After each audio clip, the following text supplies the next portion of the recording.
Hello hello hello नमस्कार। हमर मैथिलानी बहन सब आइ अरदारा पातरि हम दऽ रहल छी, तऽ ओहिके बुढ़ियान हम बता रहल छी, देखा रहल छी हमरा सबके जे केना अरदारा पातरि पड़ै छै। अरदारा नक्षत्र जखन चढ़ै छै ओ 15 दिनके होइ छै, और 15 दिनमे जहिया जिनका सुविधा होइ छै से अपन अरदाराके पातरि दै छथिन, जाहिमे बुध दिन, शुक्र दिन और सोम दिन के विशेष मान्यता छै जे एहि दिनमे देनाइ बड़ा फलदायी और शुभ होइ छै। तो हम आई सोम दिन के दऽ रहल छी, और देखियो ओकर हम की सब ओरियान केलहुँ हँ।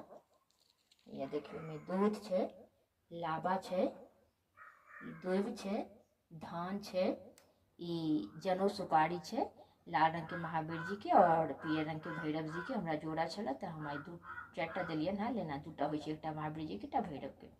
तो जनेऊ सुपारी है, तुलसी के पात अछि, और सिंदूरक पुड़िया अछि, सिंदूर अछि, और पिठार अछि, और रोट बनल है, और लड्डू है, और केरा के जगह अरदारा पातरि छै तो आर बेर तऽ की कहै छै केरा रहै छै, लेकिन एहि बेर आई अरदारा पातरि छै तऽ अरदारा में आम छै, जेना कि पंचमी में कटहर के कुआ रहतै, और खीर अछि, और जे प्रसादी सब छै से केरा के पत्ता पर चढ़तै, तो पत्ता अछि।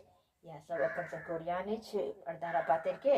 इम्हर फूल भेल, जल भेल, और हमरा कनि नवेद उसरगक छलै तऽ हम प्रसादियो आर मंगेलहुँ हँ। तो इएह सब है अपन सबके मिथिला के अरदारा पातरि के विधि विधान ओरियान।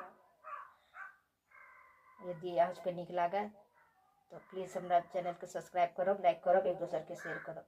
सुनबाक लेल धन्यवाद। जय मिथिला, जय मैथिली।